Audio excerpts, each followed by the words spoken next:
예, 박형수 의원입니다. 위원장님께서 똑바로 얘기하셨나 모르겠어요. 의성, 청송, 영덕, 울진입니다. 선수와 연령에 따라서 지리 순서를 배치한다 그랬는데 좀 아닌 것 같아요. 제가 연령이 제일 많은 것 같지가 않은데요. 하여튼 우리 교수님들 발표 잘 들었습니다. 조금씩 본인 생각도 다르고 현상을 보는 시각도 조금 다른 것 같습니다. 저는 또 우리 김대중 교수님께 질의를 하겠습니다. 일단 728조라는 확장 예산안을 지금 편성을 했습니다. 거기에 따른 여러 가지 우려를 말씀해 주셨습니다. 물론 지금 방금 말씀하신 분께서는 확장 재정이 아니고 오히려 긴축 재정이다라고 얘기를 하시던데 저는 비교 대상이 동일해야 된다고 생각을 하거든요.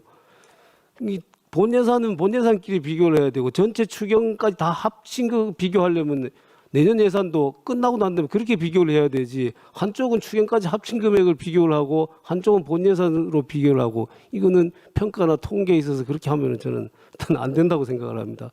그래서 만약에 평가를 한다라면은 내년도에 추경까지 다 하고 난 다음에 그때 봤을 때 결과적으로 전년도와 비교했을 때 뭐 확장이 아니었더라 이런 평가는 할 수 있겠지만은 지금 당장 지난해 추경까지 포함한 금액과 올해의 본 예산을 비교하면서 확장 예산이 아니다 이렇게 얘기하는 건 제 생각에는 좀 안 맞는 것 같습니다. 일단 교수님께 질문 드릴 부분은 어쨌든 우리가 지금 이렇게 확장 예산을 편성함으로 인해서 국가 채무가 이제 1,425조 원이 됩니다. 그리고 GDP 대비 51.6%까지 지금 늘어나게 됩니다. 근데 지금 우리 대통령의 인식도 그렇고 재정당국의 인식도 요즘은 OECD와 국가들과 비교해서 수치가 그다지 높지 않다, 괜찮다 이런 인식이 굉장히 팽배해 있는 것 같아요.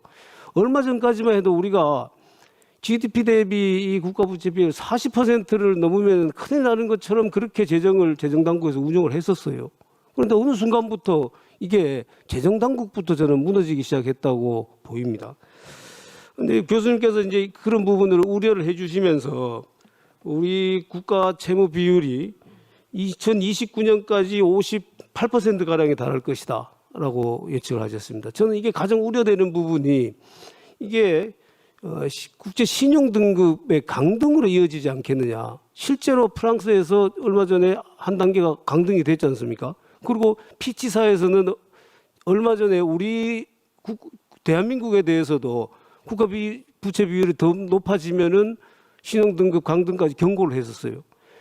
김대중 교수님께서 보시기에 우리가 GDP 대비 국가 채무 비율이 어느 정도까지 되면 몇 퍼센트 정도까지 되면은 신용 등급이 강등될 위기에 처한다고 보시는지요? 예, 감사합니다. 우리 지금 요점은 IMF 기준으로 60%입니다. 국가 부채율이 GDP 대비 60%가 넘어서게 되면 위험 국가로 보고 있습니다. 유럽, 프랑스 113% 국가 부채율인데 지금 정부가 계속 시위를 하고 있습니다. 복지를 더 줄여서는 안 된다는 겁니다. 프랑스가 건전 재정으로 가려고 했더니 모든 국민들이 복지는 줄일 수 없다는 이유 때문에 하고 있고, 실제로 우리 대한민국은 순수한 국채율 내년에 51.6%가 됩니다. 2029년에 58%를 넘어서게 됩니다. IMF 기준으로 60%가 넘어서게 되면 비기축통화국, 우리 대한민국은 제가 앞에서 말씀드린 것처럼 원화가 전 세계 국제금융에서 결제되는 비중은 0.1%입니다. 세계 40위권입니다. 바로 이런 이유 때문에 우리가 국가 부채율을 신경 써야 되고, 우리가 군인연금이라든지 공무원연금, 공기업 부채를 포함하면 현재도 한 130% 정도 된다 이렇게 볼 수 있습니다. 추가 답변은 이따 해주세요. 교수님 보시기에는 60% 정도 되면 그 신용 등급 강등을 맞습니다. 60% 우려해야 된다 이런 취지잖아요. 예. 다음에 이제 우리 지금 외환 보유고에 대해서 여러 가지 말씀을 해주셨습니다. 우리 지금 현재 4,200억 달러 정도인데 이걸 9,200억 달러 정도로 1조 달러 정도 높여야 된다라고 말씀하셨습니다. 이번 한미 통상 협상 과정에서 지금 우리나라에서 지금 매년 200억 달러 뭐 한도 내에서 미국에 투자를 하기로 했는데, 한국은행이 보유하고 있고 운영하고 있는 것 중에서 우리가 외환보유 자체를 줄이지 않고 조달할 수 있는 건 150억 달러 내지 200억 달러라고 합니다. 그러면은 이 금액을 지금 우리가 전혀 지금까지 해왔던 운영 방식을 하나도 하지 않고 뭐 제출도 한다든지 뭐 그러니까 어디에 이런 걸 전혀 하지 않고 그대로 다 투자를 해도 이 금액 겨우 맞출 지경이거든요. 이러면은 저는 통화 스와프를 체결했어야 된다. 외환 시장에 위기가 온다. 근데 아까 다른 분이 말씀하시기로는 이 통화 스와프 무제한 통화 스와프를 제기하는 것 자체로 우리가 굉장히 오히려 외환에서 손해를 봤다, 위기를 맞았다 이렇게 얘기를 하시던데 저는 이 부분을 기왕의 얘기를 꺼냈더라면은 그러면 최소한 우리가 투자하는 만큼만은 통화 스와프를 체결하도록 하는 이 정도 협상은 했어야 되지 않느냐라고 생각을 하거든요. 그런 부분에 대해서는 교수님 어떻게 생각하시는지요? 예, 맞습니다. 2008년도 우리는 한미 통화 스와프가 600억 달러가 있었고 한일 통화 스와프가 700억 달러가 있었습니다. 그렇지만 이번에는 해주지 않았습니다. 요점은 미국과 일본이 언제든지 우리나라의 신용 등급을 떨어뜨릴 수가 있고 신용 등급이 한 두 단계만 떨어지면 다시 한번 외환 위기가 오는 겁니다. 저는 충분한 외환 보유를 비축하는 것이 가장 중요하다고 보고 있고 미국이 원하는 것은 한국이 미국이라든지 자기들이 원하는 그 협조를 안 해준다든지 언제든지 외환 위기의 초래가 있다. 앞에서 말씀드린 것처럼 아르헨티나는 10번째 국가가 파산했습니다. 우리나라는 국제금융의 경쟁력이 너무 낮다. 이렇게 말씀드릴 수 있습니다. 예, 그럼 두 가지만 더 여쭙겠습니다. 아까 9,200억 달러 또는 1조 달러가 필요하다는데 그 근거가 무엇인지 좀 설명을 해 주시고요.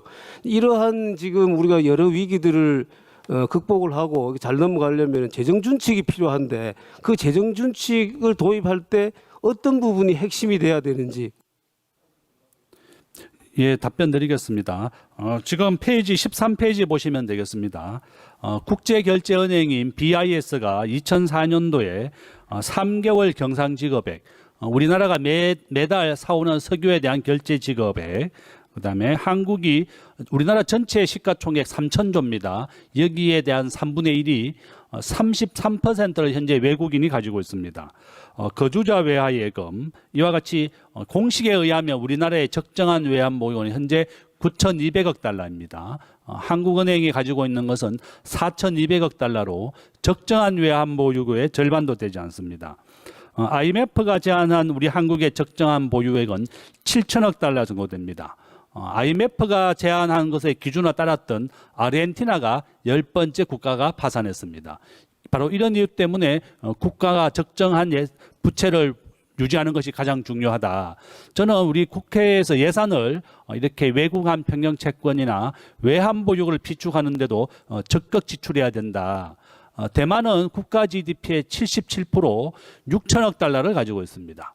한국 GDP의 절반도 안 되는 대만이 우리나라보다 2천억 달러나 더 많은 외환 보유를 가지고 있기 때문에 1997년 외환 위기를 전혀 겪지 않았습니다. 우리도 그 어떤 나라도 믿지 말고 우리가 충분한 외환 보유를 비축하고 국가의 건전성을 유지해야만 이런 위기를 잘 대비할 수가 있다. 이렇게 말씀을 드리겠습니다.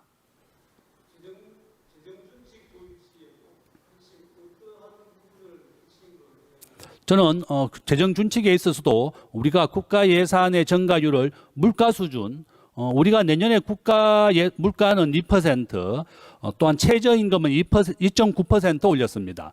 이와 같이 모든 물가라든지 최저임금조차도 우리가 2.9% 낮은 수준으로만 올렸는데 우리 국가 예산만 이렇게 8% 이상을 정해야겠습니다.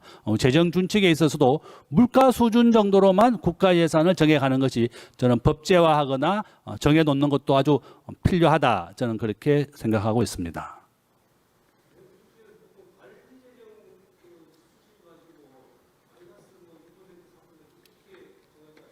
예, 맞습니다. 관리 재정 수지 이렇게 유럽의 많은 나라들이 관리 재정 수지나 법제화를 해서 물가 수준과 경제 성장률을 감안해서 국가 예산을 정하고 있습니다. 우리나라 올해 경제 성장률 1.2%, 내년에 2.2%입니다. 물가와 재정 경제 성장률 모두 2%다. 그렇지만 이렇게 예산만 8% 이상 정액하는 것은 좀 위험하다. 좀 그렇게 저는 보고 있습니다.